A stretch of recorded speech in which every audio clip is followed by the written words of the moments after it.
Masechet Ketubot, Daf Gimel, on va commencer au tiers de la page. Ika de Amre, Amarava, Vechen le'inyan gitin. Alma kasava Rava, Yesh ones begitin. Maintenant, la Gemara qu'on va étudier, les amis, c'est un copier-coller de tout ce qu'on a appris précédemment. À savoir que jusqu'à présent, nous avions vu un grand hidouche de Rava où il disait « Ou les inyan gitin enoken ». Et maintenant, nous avons une nouvelle version selon laquelle Rava aurait dit le contraire. Rava aurait dit « Yesh ones begitin ». C'est en rapport avec ce qu'on avait vu dans la Mishnah. La Mishnah nous avait dit que Betula Niset la Yom HaRevi'i. Chachamim ont décrété que toute jeune fille vierge se marie le mercredi. Pour la raison que la Mishnah avait donnée, que si jamais il s'avérerait qu'elle n'est pas vierge, alors peut-être qu'elle a trompé pendant la période entre fiançailles et mariage, donc elle est Eshet Ish qui est interdite à son mari, et du fait que le mari viendrait se plaindre immédiatement le lendemain matin quand le Beddin siège, c'est comme ça qu'il va y avoir des rumeurs et on pourra arriver à la vérité, à mener une enquête au travers des témoins qui auraient eu écho de cette réclamation, de cette plainte du mari, qui va dire l'homme atzatila betulim, je n'ai pas trouvé de betulim, et c'est comme ça que on va pouvoir vérifier la réalité. Or, de là découlait une halakha importante, laquelle, c'est que nous savons que généralement, après les fiançailles, le fiancé va proposer le mariage à sa fiancée. À partir du moment où il a été tové à ota la choupa, il faut lui laisser 12 mois de préparation pour préparer le trousseau. Cette cas-là, une fois qu'elle est prête pour le mariage, voilà que 12 mois sont révolus, il faut l'épouser, il faut organiser la choupa. Mais qu'est-ce qui s'est passé si jamais le hatam a reporté le mariage? Il tarde. Alors nous avions appris la halakha selon laquelle il doit lui payer les mésonotes. Il doit payer les mésonotes depuis le jour J jusqu'au jour du mariage. La date à laquelle ils auraient dû se marier, à partir de ce jour-là, il faut qu'il lui apporte les mésonotes, même si elle vit encore chez ses parents.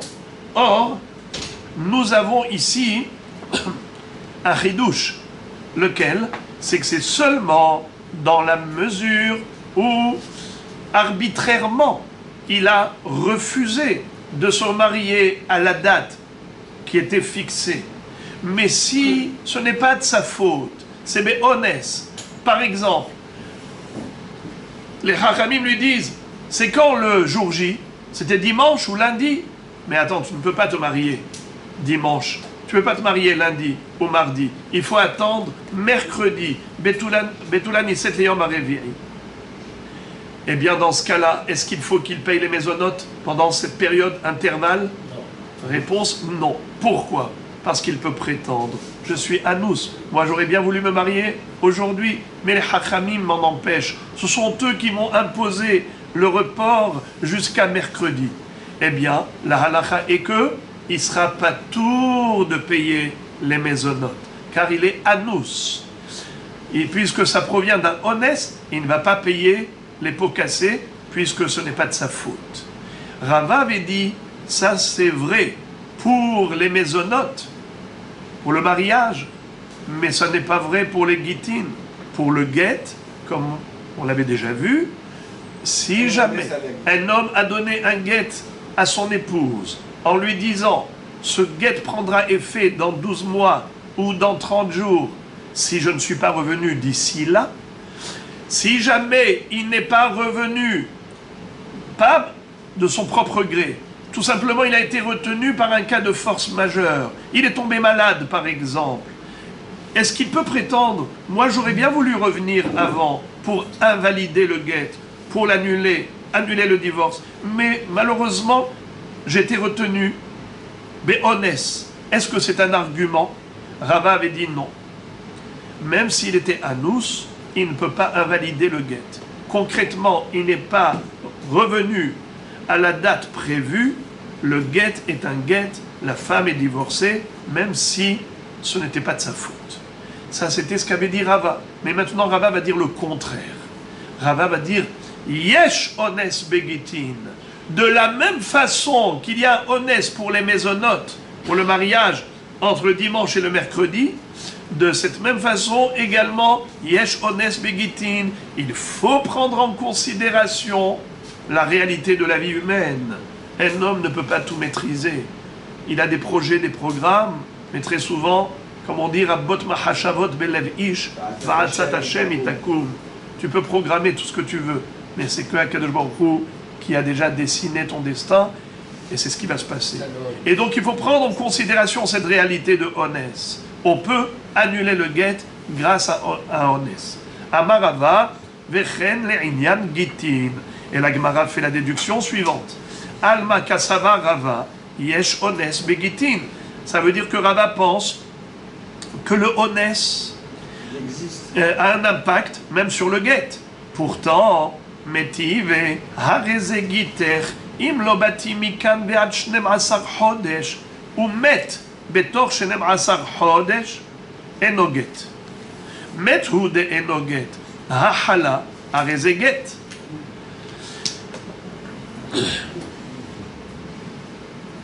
La Mishnah nous dit, dans Maseret Gitin, que si quelqu'un donnait un guet à sa femme en lui disant « Ce guet prendra effet que dans 12 mois si je ne suis pas revenu ». Et finalement, malheureusement, il est mort pendant cette période de 12 mois. Eh bien, à la fin des 12 mois, le guet n'en est pas un. La Gemara dit, c'est seulement s'il est mort. Mashma, que s'il était vivant et il est tombé malade, bien que ce soit Onès, le guet est un guet. Pourtant, c'est Onès. Donc, c'est le contraire de ce qu'a dit Rava. Rava a dit Yesh Onès begitin. Et si le bonhomme est tombé malade, ce n'est pas de sa faute, eh bien, le guet, qu'est-ce qu'il sera? Annulé. Parce que ce n'est pas de sa faute. Et pourtant, ici, on a dit que le guet est annulé seulement s'il est mort. Mais machma que s'il était tombé malade, le guet est invalidé. Pardon, machma que s'il était tombé malade, le guet est valide. Donc c'est le contraire de ce qu'a dit Rava, que le guet est invalide. Réponse.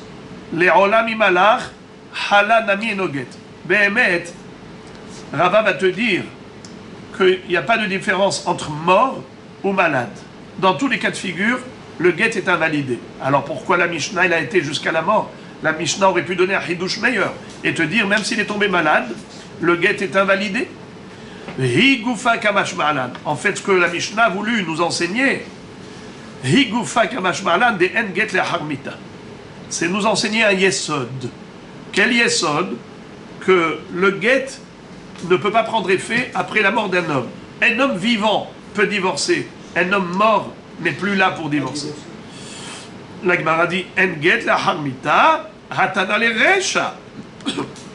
Mais ça, c'est déjà écrit au début de la Mishnah. Vous vous rappelez?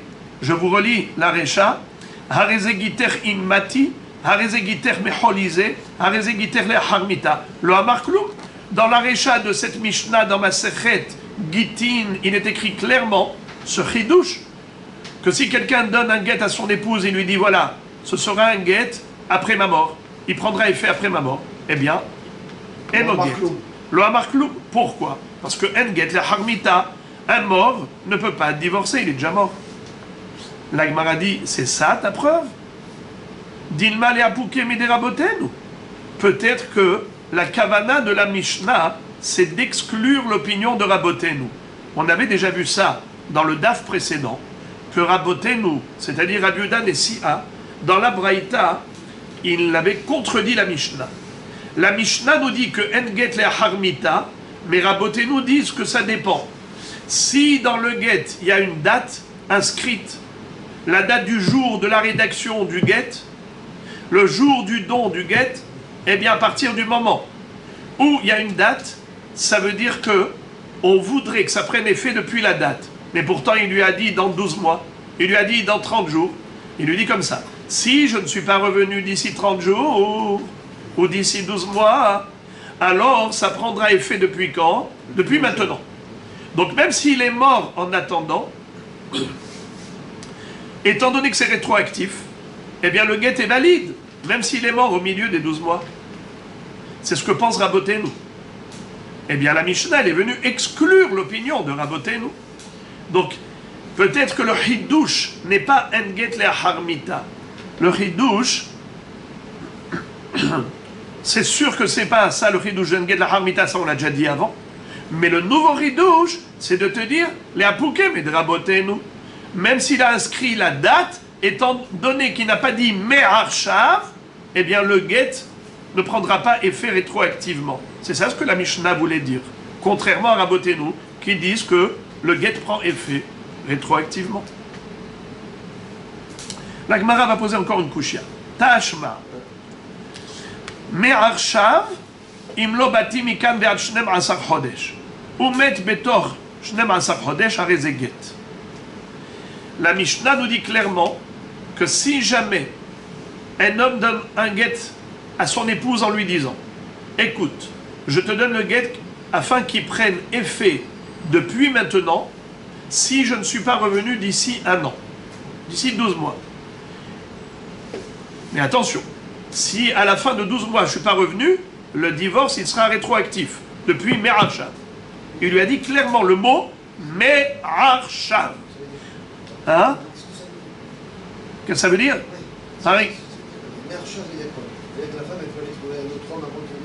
Non, non. Par exemple, très bien. Alors on va le voir après. Dans 2 secondes, très bonne question. Dans 2 secondes, vous verrez la réponse à votre question. La Gemara nous dit Maïlav Huadin le Hala. C'est-à-dire, on pourrait déduire de là, justement, comme a dit Rava, que Yesh Ones, pardon, le contraire de Rava. Rava a dit Yesh Ones Begitin. Ici, tu vois que En Ones Begitin, la preuve, c'est que le get est un get. Dans quel cas? Où il est mort. Donc, même s'il est mort, le get rétroactivement prend effet. À plus forte raison, s'il n'est pas mort, il n'est que tombé malade. Tu vois ici que le Ones, il est à prendre en considération. Le cas de force majeure. Un homme n'a pas prévu de mourir, mais il est mort. Il n'a pas prévu de mourir, puisqu'il a prévu qu'il allait mourir en donnant le guet. Pourquoi? Il a pensé qu'il allait mourir. Il n'a pas dit ça. Il n'a pas dit ça. Il a dit Me'arshav im lo bati. Le guet, il sera guet depuis maintenant. Si je ne suis pas arrivé d'ici 12 mois, ou met et il est mort. Si je suis pas revenu, c'est qu'il a une Oui.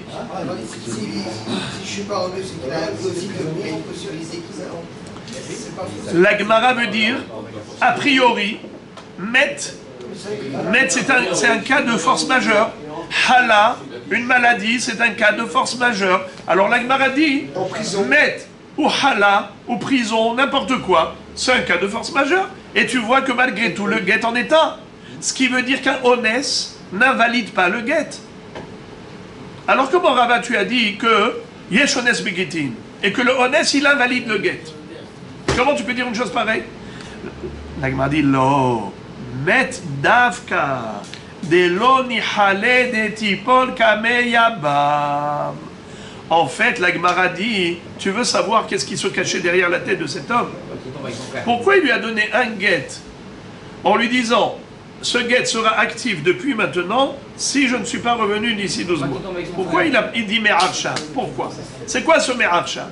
En fait, il a pensé à cette éventualité de la mort. Et il s'est dit, sa femme, il sait que sa femme n'apprécie pas son frère. Et ils n'ont pas d'enfant. Et qu'elle le déteste à son frère, elle dit, je vais la délivrer. Je n'ai pas envie qu'elle se retrouve contrainte de devoir faire hiboum, je vais la libérer du hiboum. Comment? Elle sera divorcée, pas veuve. Et comment elle sera divorcée s'il meurt?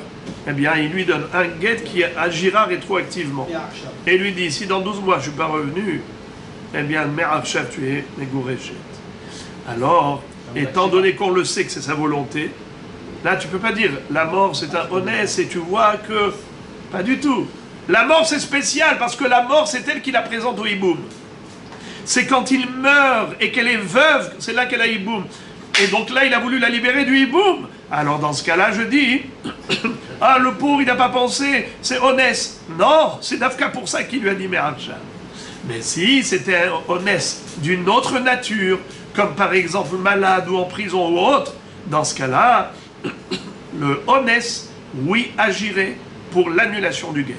Puisque il a dit, il pensait revenir d'ici 12 mois, mais il a été retenu à cause de la maladie ou à cause de la prison. Eh bien, dans ce cas-là, le guet est invalidé.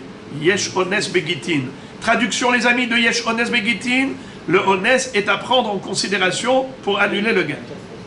Mais c'est comment le prouver? Encore. Il savait qu'il était malade. T'as un schéma. On n'a pas besoin de prouver. On voit. T'as un schéma. Mehahu de amar lehu. Ilo atena mikan ve'ad shloshim yom. Lehve gita. Ata besof latin yomin ou paske mabra. Ve'amar lehu hazu de atay, hazu de atay. Ve'amar shmuel lo shme matia. Qu'est-ce que ça veut dire? Comment, Rava, peux-tu dire que le honès peut invalider le guet?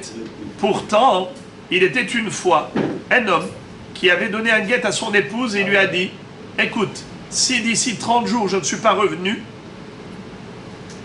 le guet prendra effet. Qu'est-ce qui s'est passé le 30e jour? Il est arrivé, mais le pauvre, il était retenu de l'autre côté du fleuve parce qu'il fallait prendre la navette pour arriver dans la ville, arriver en ville. Mais le problème, c'est qu'il n'y avait plus de navette à ce moment-là. Il était bloqué à cause de la circulation. Mais il a hurlé, il a dit, Rabotai, regardez-moi, je suis arrivé. Hazou de Ataï, Hazou de Ataï. Regardez, je suis venu. Regardez, je suis revenu. Alors Shmuel dit, il peut crier jusqu'à demain. Ça ne s'appelle pas revenu. Puisqu'il n'est pas rentré dans la ville, il est de l'autre côté du fleuve, Loshmeh Matia. Ça ne s'appelle pas revenir. Eh bien, Moraï Verabotaï, tu vois que ce bonhomme-là, il a eu un guet malgré lui. Et pourtant, il était anous. Donc, comment, Rava, tu peux dire que le honès invalide le guet, pourtant Shmuel a validé le guet? La Gemara répond, Unsa de Shachiach Sha'ane. Un honès fréquent, c'est pas considéré comme un honès. Pourquoi? Puisqu'il savait que la navette, c'est un problème de circulation qui arrive souvent. Quand vous prenez la voiture, vous dites, je vais arriver là-bas dans 2 heures, je vais arriver dans 1 heure, tu fais des programmes et tout ça. Et à la fin, arrive un bouchon et il te bloque ici, tu passes 1 demi-heure dans le bouchon. Mais ça, c'est quelque chose de prévisible. Tu ne peux pas dire à honnête, je suis arrivé en retard au rendez-vous parce que j'ai eu un problème de bouchon. Mais les bouchons, il y en a tout le temps. Alors, tu aurais dû prendre en considération même les bouchons. Et de ce fait, tu ne peux pas prétendre que tu es anous. Donc la même chose, on lui dit, ça ne tient pas de trouver de navette, tu étais bloqué par le fleuve. Mais tu sais très bien qu'il peut y avoir des problèmes de circulation au niveau de la navette. Alors, fallait venir plutôt un jour avant, comme ça tu es sûr d'arriver. Tu ne l'as pas fait, ne dis pas que c'est honnête. Ce n'est pas un honnête. C'est toi-même qui as perdu ton épouse en lui donnant un guet pour ce 30e jour et tu es arrivé comme ça. Pardon? C'est très bien qu'une personne qui tombe malade, c'est pas honnête. Pourquoi c'est pas honnête? C'est mal couvert. Comment ça? Un malade? Oui, un malade, il tombe malade, on sait très bien que... Il a voulu tomber malade, vous dites? Eh ben oui, vous dites il a voulu tomber malade. Moi, je connais pas beaucoup de masochistes comme ça. Non. Eh ben ouais, c'est ce que vous êtes en train de dire. Un homme, il a voulu tomber malade. Une personne, elle tombe malade, c'est pas de sa faute. Ça veut dire quoi? Justement, c'est pas de sa faute, donc c'est honnête. Il s'est pas couvert, il fait 0 dehors, il t'en cherche. Ça s'appelle honnête. Un homme ne veut pas tomber malade. Il n'y a pas un homme qui veut tomber malade. Un homme sait que la circulation, c'est indépendant de lui. D'accord? Mais la maladie, un homme n'a jamais voulu tomber malade. Moi, j'en connais pas des comme ça.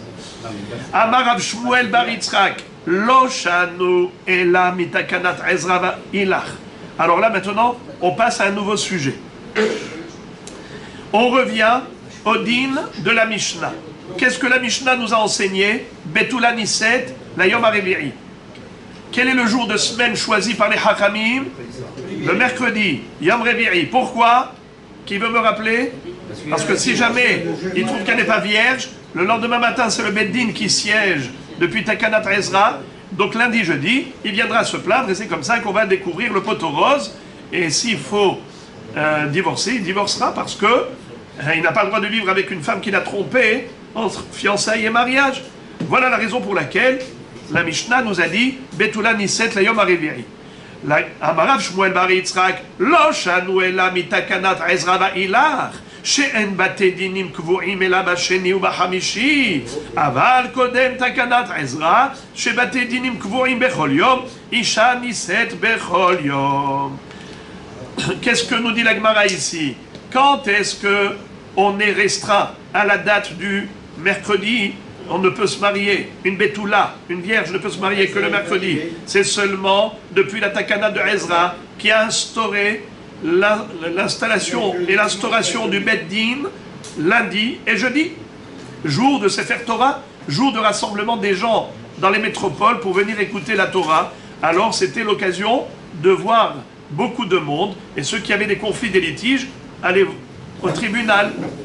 Mais avant la Takana de Ezra, le Beddin pouvait siéger n'importe quel jour, donc il n'y a pas de jour précis pour le mariage.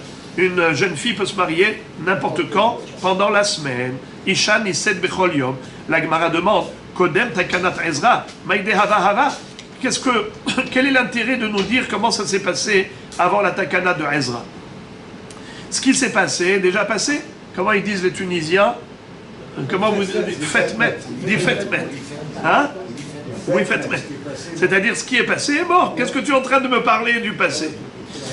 Harika Amar. C'est un passé qui est parlant pour le futur. Harika Amar. Iika batedinim. Dekvurim ha'idana. Kekodem takanat Ezra. Isha niset bechol yom. Qu'est-ce que ça veut dire? Si aujourd'hui, on revient à une situation similaire à celle de avant Ezra, eh bien, l'histoire du mercredi, elle tombe à l'eau. Et en effet, c'est ce qui se passe de nos jours. Le Beddin ne siège pas seulement le lundi et le jeudi. On a un Beddin tous les jours. C'est la raison pour laquelle une femme peut se marier tous les jours. C'est-à-dire qu'il peut y avoir des mariages à n'importe quel jour de semaine. On n'est pas limité et restreint au Yom Reviri. Ah, alors la Gemara pose la question, Habarinan Shakdou, bravo. Votre question, c'est celle de la Gemara. Mais on avait dit qu'il y a une deuxième raison qui s'est greffée. L'histoire des préparatifs. À savoir qu'il faut minimum 3 jours de préparation pour un mariage, puisqu'il faut honorer les Bnot Israël. Tu ne fais pas un mariage bâclé que tu as préparé en un jour. Tu prépares au minimum 3 jours. Alors, comment se fait-il que tu dis aujourd'hui, on est libre de se marier n'importe quel jour? Réponse des Tari Ahle. On parle de quelqu'un qui s'est déjà dérangé, c'est-à-dire qui a déjà préparé avant Shabbat toute la Séouda. Crois-tu qu'il a attendu du jour au lendemain pour préparer? Il y a déjà 6 mois qu'il a déjà vu avec le traiteur, ça fait déjà 4 mois avec le chanteur, 3 mois avec le vidéoman. Alors, qu'est-ce que tu crois? Alors, Maïchakdou, la Gemara répond des Tari Ahle. Et du coup, la Gemara va nous citer toute la Baraïta qui parle de Shakdou. Shakdou, c'est-à-dire, Hachamim ont tenu à préparer convenablement le mariage. Maï Shakdou, c'est quoi cette histoire de Shakdou? La Baraïta reprend l'argument de la Mishnah. Pourquoi les Hachamim ont fixé le mercredi comme étant le jour du mariage? Comme ça, si jamais il s'avère que la jeune fille l'a trompé, qu'il n'y avait pas de virginité, parce qu'elle a une relation avec un étranger pendant cette période entre fiançailles et mariage, eh bien, il n'aura pas le temps de se calmer, et dès le lendemain matin, il viendrait se plaindre auprès du Beddin. Alors la Braïta pose la question qui saute aux yeux dans ce cas-là, pourquoi ne pas se marier dimanche? Comme ça, si jamais il s'avère qu'elle n'est pas vierge, eh bien, il viendra se plaindre le lendemain matin, lundi matin au Beddin. Réponse, Shakdou Hachamim, al takanat benot Israël. Hachamim ont tenu à honorer la bat Israël. Chez Adam Torer Bisroda Shloshayamim, que celui qui épouse une jeune fille juive, eh bien, se fatigue 3 jours. Qui s'investissent 3 jours dans les préparations au mois de la Serouda. Et Had Beshabbat, Vesheni Beshabbat, ou Shlishi Beshabbat, ou Bareveri comme ça. Il va préparer le dimanche, le lundi et le mardi, et le mercredi, il organise la roupa. Et Rabotai, jusqu'ici vous connaissiez. Mais à partir de là, on a du Hidouche. La Baraïta continue et va nous dire des choses qu'on ne va pas trop comprendre au début, mais attendez patiemment, la Gemara va tout expliquer. Juste on traduit sans comprendre. Omisakana va'ilach nahagu ha'am nichnos bashelishi. Et depuis qu'il y a eu un danger qui menaçait, alors le peuple s'est habitué à se marier le mardi. Velo mihu biyadam hachamim, et hachamim ne les ont pas réprimandés. On va expliquer après c'est quoi cette sakana.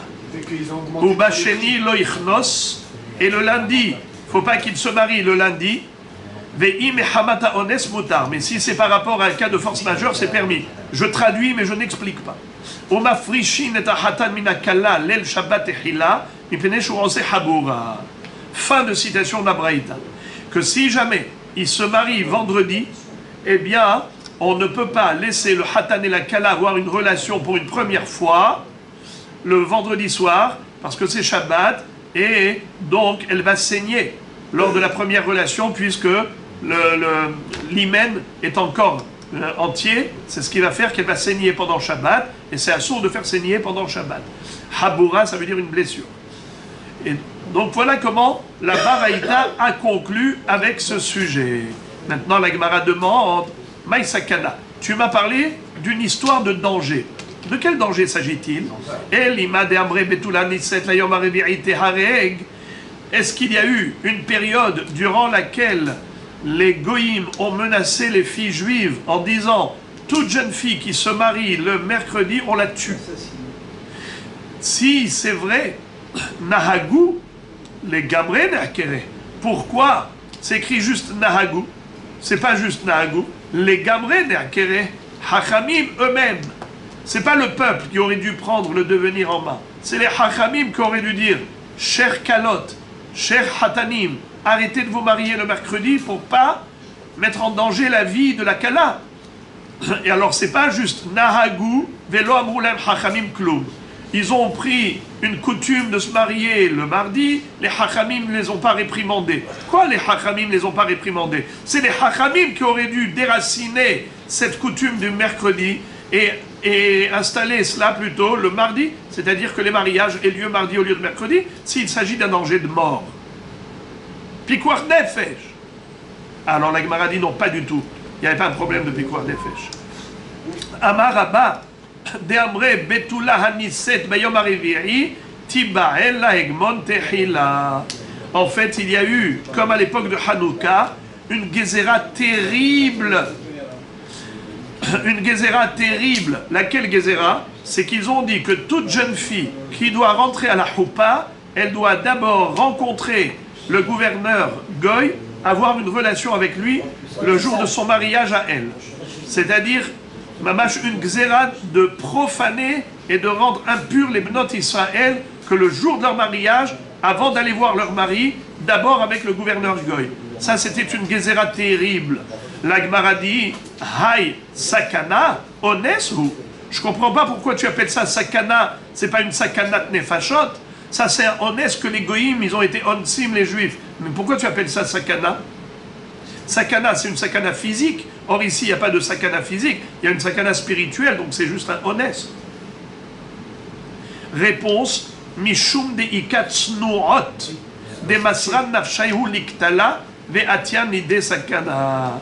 Parce qu'il y avait des femmes pudiques, des filles tzaddeket, et ces tzadkaniotes-là, elles étaient prêtes à se faire tuer pour refuser le gouverneur. Elles étaient prêtes à mourir plutôt que d'avoir une relation avec le goy. Alors, pour pas que on arrive à ce danger de mort des tznoot, c'est la raison pour laquelle Nahagu Ha'am le Yom Shlishi. Alors, ne posez pas de questions jusqu'à la fin de la Gemara. Ça, si jamais il y a des questions que la Gemara n'a pas posées, vous les poserez. Regardez d'abord la question de la Gemara. Velidrosh lehu de ones shari. pourquoi on a laissé ces jeunes filles-là se mettre en danger. C'est-à-dire, tu as dit, de peur qu'elles se mettent en danger. Alors, laisse le peuple décaler du mercredi au mardi. Comme ça, les tsnourot, elles ne seront pas en danger physique. La Gemara dit, mais elles ne se mettront pas en danger si on leur dit, mesdames, vous pouvez vous marier le mercredi, et même si jamais vous avez été souillé par le gouverneur, sachez que vous restez permise à votre mari. Car une femme mariée qui a été violée, elle est encore permise à son mari. Sauf s'il est Cohen. Sauf s'il est Cohen. Donc, pourquoi est-ce qu'on a laissé le peuple prendre ce minhag, adopter le minhag du mardi? Il fallait leur dire, on reste dans la takana de mercredi, et dire aux femmes, n'ayez pas peur, même si jamais vous avez été violé, eh bien vous êtes encore permise à votre mari. La Gemara donne deux réponses. Première réponse, Ika prutzot, veikanami kohanot. Il y a la femme qui est prutza. C'est quoi une femme prutza? C'est-à-dire, laquelle femme qui est permise à son mari? C'est la femme qui a été violée. Mais la femme qui a été consentante, elle est interdite à son mari. Une femme mariée. C'est pour ça qu'on fait la différence. Une a été violée en ville et une a été violée dans le salon. Ça veut dire qu'une femme qui est consentante, le goy il vient, le gouverneur, il la prend, et à ce moment-là, au lieu de se débattre, au lieu de pleurer, elle est contente. Alors dans ce cas-là, la prutza, puisqu'elle est consentante, évidemment, elle est interdite à son mari. C'est la raison pour laquelle on ne leur a pas dit « ones shari », parce que si tu vas leur dire « ones permis », alors elle va dire « jetez à nous ça ». Mais ce qu'elle a fait dans la chambre, il n'y a que Akadosh Baruch Hu qui sait. Soi-disant, comme toutes les filles, elle était conduite à la chambre du gouverneur. Tout le monde a vu que c'était forcé malgré elle. Mais après, à l'intérieur, c'est malgré elle ou de bon gré. Ça, il n'y a que Dieu qui le sait. Alors, il y a les tsnourot et il y a les prutzot. Alors, la Gemara dit, tu vas dire aux tsnourot, même si vous avez été forcé, vous restez permise à votre mari, eh bien, la prutza, elle va être consentante, et après, elle va raconter qu'elle était violée de force, mais en réalité, comme elle était consentante, elle est interdite à son mari, et le mari va vivre des issours tout le temps. Voilà pourquoi il ne fallait pas faire une dracha pareille, qui est l'ouverture devant les prutzot. Également, il y a le problème des kohanot. Un kohen, lui, n'a pas le droit de prendre Isha, Zona, Vahalala, Loikahu. Veisha, Gerusha, Meisha, Loikahu. Alors maintenant, la femme du Kohen, si elle a été violée, elle s'appelle Zona? Oui. Pourquoi? C'est un état de fait. C'est une réalité. Elle a une relation avec un passoul, une relation avec un étranger. Il a rend Zona, puisqu'elle est chez Ish. Et désormais, elle ne peut plus rester avec son mari. Voilà donc pourquoi la Kohenette, elle va se débattre et le gouverneur va la tuer. Pourquoi? Parce que la Kohenette, elle sait qu'elle va perdre son mari. Elle ne voudra pas se laisser faire. Donc qu'est-ce que tu vas lui dire? Laissez-vous faire. Parce que de toute façon, vous serez permise à votre mari. Tu ne peux pas dire ça à une Kohenette. J'ouvre une parenthèse. Ça veut dire quoi ça? Velidrosh lehud et ones shari. On n'a qu'à leur faire une dracha et leur apprendre que si elles ont été violées, elles sont tout de même permises à leur mari.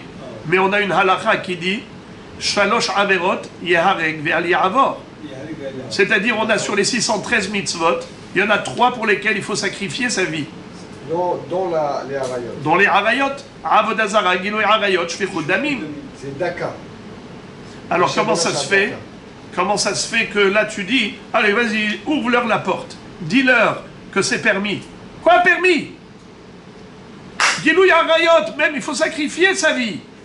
Alors ne dis pas qu'il n'y a pas de sakana. Pourquoi il n'y a pas de sakana? Parce que tu peux leur dire, c'est pas la peine de vous débattre, parce que vous, de toutes les façons, vous serez permise à votre mari.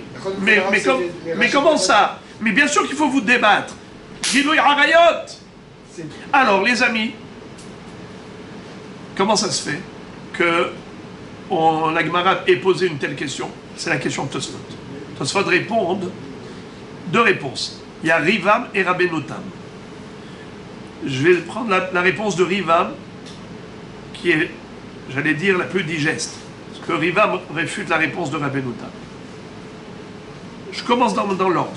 La réponse de Rabbeinu Tam, c'est qu'il dit qu'un goy, c'est comme une behema. Un goy a été comparé à une behema, comme c'est écrit. Asher besar hamorim besaram bezirmat sousim zirmatam. Ils sont considérés comme des soucis et des hamorim. Alors, il n'y a pas le din, comme pour Gilouy Arayot, où on doit sacrifier sa vie pour ne pas fauter l'une de ces trois averot. Avodazara, Gilouy Arayot, Shfechut Damim. Gilouy Arayot, c'est avec un juif. Mais avec un goy, c'est comme avec une behema. Donc il n'y a pas le din de Messirut Nefesh, de Pikuach Nefesh. Rivam dit, c'est faux. Car de la question de la Gemara ici, on voit le contraire. Puisque la Gemara elle-même a dit, Ika Prutzot. C'est-à-dire quoi Prutzot? Les femmes qui sont consentantes. Mais c'est avec un goy, tu vois que ça ne marche pas. Et encore d'autres preuves. Le Rivam, il a plein de preuves qu'un goy, bien sûr que c'est Osser. Seulement, lui, Rivam donne une autre raison. Il dit la notion de Gilouy Arayot, il faut être Moser Nefesh, il faut être prêt à se faire tuer pour ne pas transgresser un Issur de Arayot. C'est seulement si on est actif, mais pas lorsqu'on est passif. Et une femme, Isha Karka Olami. Une femme, elle est passive.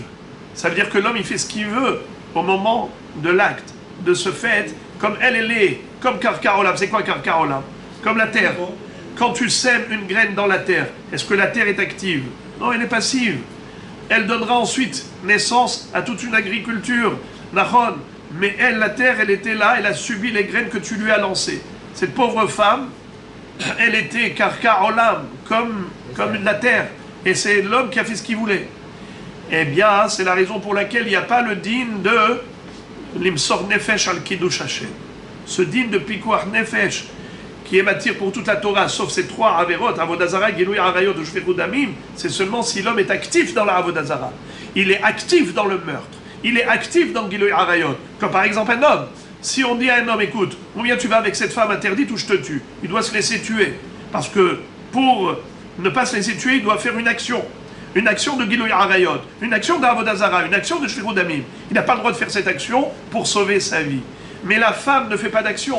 La femme, dans Gilouy Arayot, elle subit, elle est passive. Comme elle ne fait que subir, il n'y a pas de notion de l'imsor nefesh, de se faire tuer pour ça. Entre parenthèses, rappelez-vous ce qu'avait dit Esther Amalka à Mordechai Hatzadik. Elle était mariée avec Mordechai Hatzadik. Vatehilo les bat les baït.